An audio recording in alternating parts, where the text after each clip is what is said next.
Spectacol total în meciul din Liga MOL dintre Corona și Ferencvaros. Brașovenii veneau după 3 victorii consecutive în competiție, însă partida a fost extrem de dificilă. Formația maghiară a deschis scorul în minutul 7, iar egalarea a venit imediat. În prima pauză s-a intrat la egalitate, după care s-a produs desprinderea oaspeților la 3-1.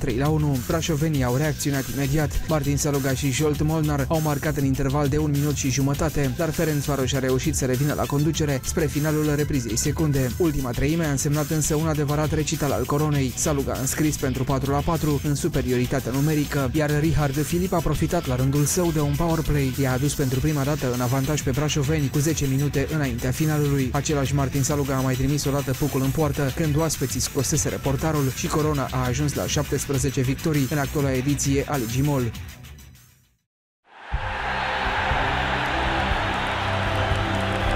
Bucuria sportului rege se întoarce acasă.